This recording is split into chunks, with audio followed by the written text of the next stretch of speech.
Hi, girls and boys.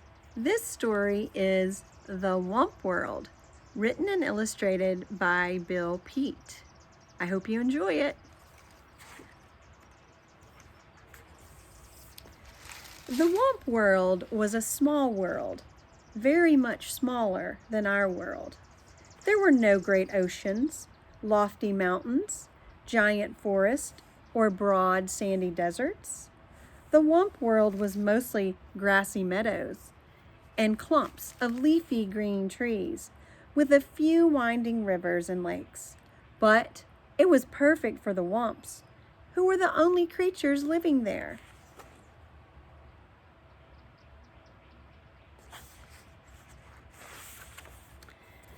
The Wumps were simple grass eaters and spent most of their time grazing on the tall, tender grass that grew in the meadows. In warm weather, they cooled themselves in the crystal clear rivers and lakes, and at night they slept in the shelter of the bumbershoot trees to keep the dew off their backs. Since the Wumps had no enemies, they wandered around just as they pleased, with nothing whatever to worry about. However, the Wumps would have worried if they had known that someone a million miles away was watching their little world.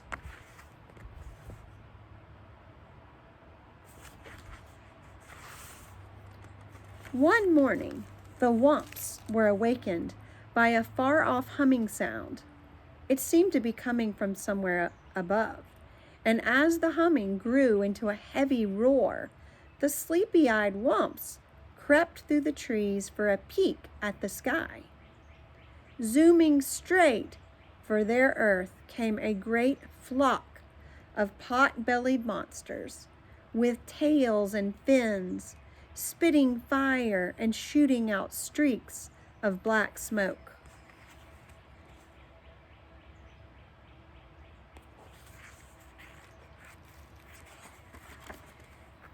As the monsters swooped down to land, huge legs sprang from their bulging sides, and like gaping mouths, doors flew open. Then ramps shot to the ground, and down the ramps came a horde of tiny creatures swarming out into the meadow. These were the pollutions from the planet Pollutus.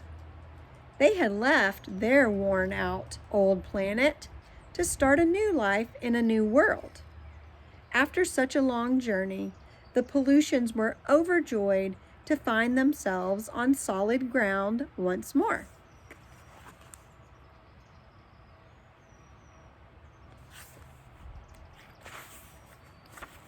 They were all prattling with excitement as they followed their leader, the topmost pollution and world chief, across the meadow.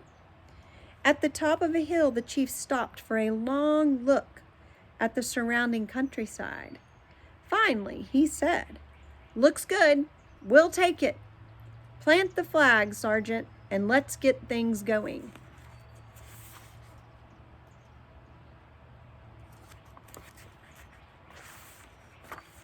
One shrill trumpet blast brought giant machines thundering out of the yawning spaceships, rolling down runways and out onto the meadow. The timid Wumps had been watching warily from the shelter of the trees, and at the sight of the giant machines, they were horrified.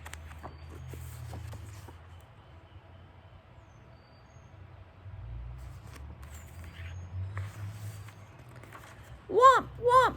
they cried, and in a wild-eyed panic, they went humpity-clumping off through the trees to go diving headlong into the nearest cave.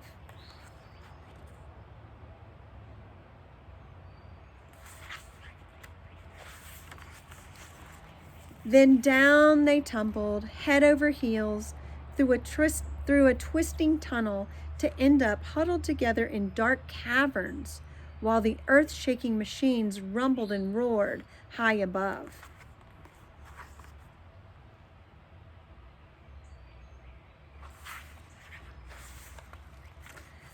Once they got started, The monstrous machines moved at a furious pace, gobbling up trees and grinding them to bits. More giant machines flattened the ground, followed by great scoopers and scrapers and diggers and gigantic cranes. Soon, the entire Wump World was overrun.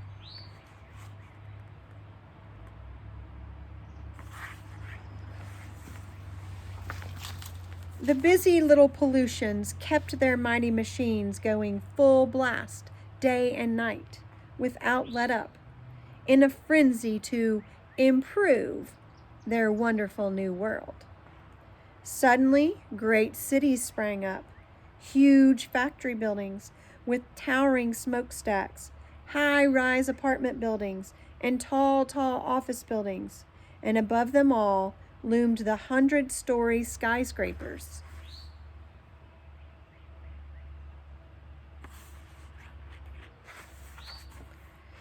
Along with the buildings came a tangle of streets and freeways with on-ramps and off-ramps, overpasses and underpasses, jammed with trucks and buses and cars of all sizes, rushing pell-mell in every direction. It was one great turmoil of noise and confusion, and there was still more to come.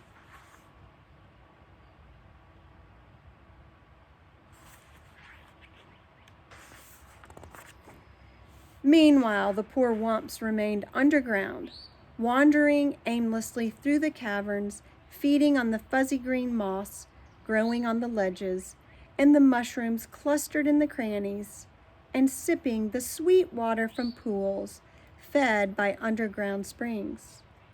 But they were very unhappy. For all they knew, they might have to spend the rest of their days down there.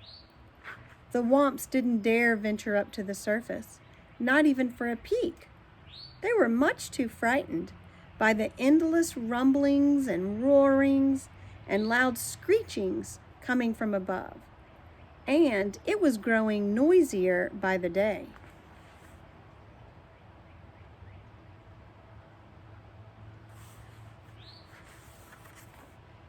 There was more and more noise and more of everything. More buildings with more smokestacks, puffing more and more smoke. More freeways with more traffic shooting out more and more clouds of exhaust. More trash and more trash piles with more and more waste gushing into the rivers and lakes.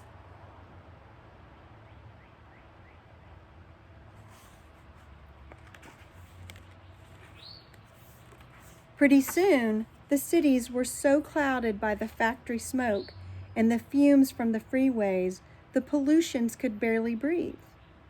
They went sneezing and wheezing about the streets, grouching and grumbling and blaming one another for the awful mess they were in.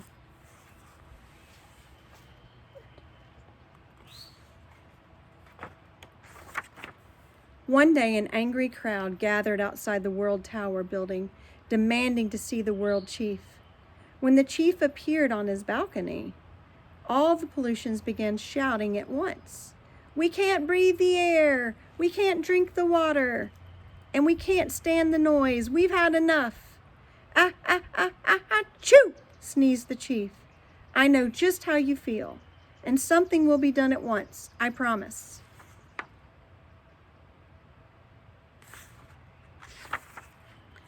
With no time to lose, the chief called for a meeting with his 3 top outer spacemen. "Gentlemen," he said, "this world of ours has gone sour.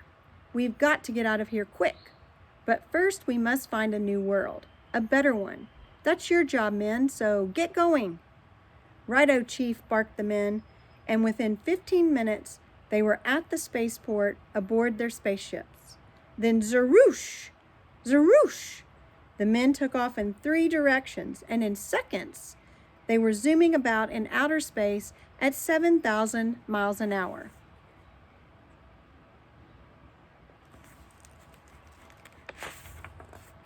Days passed with no word from the outer spacemen, but after waiting a week, the world chief flew into a rage.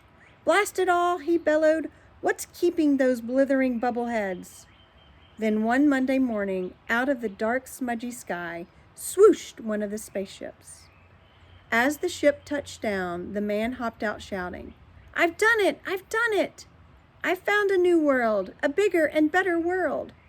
"Nice going, lad," cried the world chief, and the crowd gathered at the spaceport gave their hero one great rousing cheer, which ended in a fit of sneezing.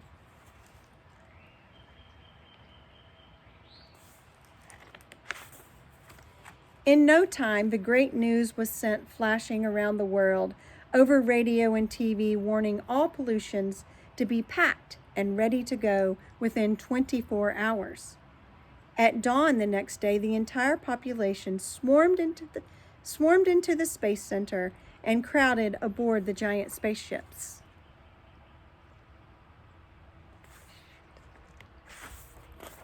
After double checking to make sure all pollutions were accounted for, the world chief gave the signal for blastoff. With a thunderous roar, the giant ships shot off the ground, kazoom, up and away through the smoke-blackened sky, and were gone. And at long last, peace and quiet settled over the Wump World. The sudden silence came as a shock to the Wumps. They could hardly believe their ears. Still, they wanted to take no chances, and so they remained in their caverns with their ears cocked for the slightest sound.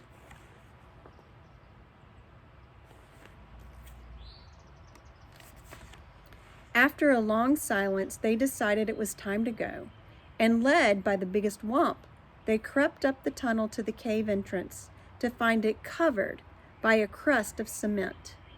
With one powerful push of his snout, the biggest Wump bumped his way through. Then one by one, the Wumps waddled out onto a freeway and gaped in wide-eyed amazement. They had feared something awful was happening to their world, but this was much more than they could have imagined. They were staggered by the size of the huge buildings, with walls and walls of windows looming up on every side, and the broad layers of hard, flat crust covering the earth, which felt strangely cold to their feet. There was no sign of any tree or tuft of grass. Even the sky was gone. And the Wumps wondered if there was anything left for them. At least they must find out.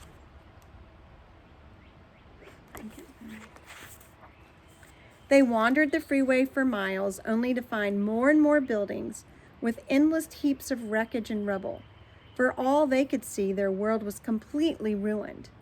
Footsore and weary, the Wumps were about to give up and head back for their cave when the biggest Wump let out a joyful "Wump!"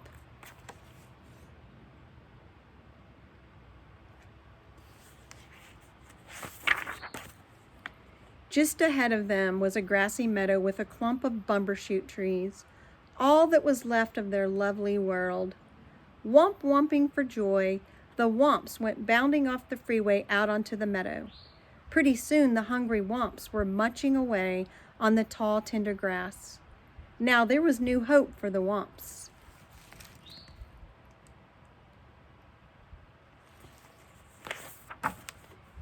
In time, the murky skies would clear up and the rains would wash the scum from the rivers and lakes. The tall buildings would come tumbling down and the freeways would crumble away. And in time, the green growth would wind its way up through the rubble. But the Wump World would never be quite the same.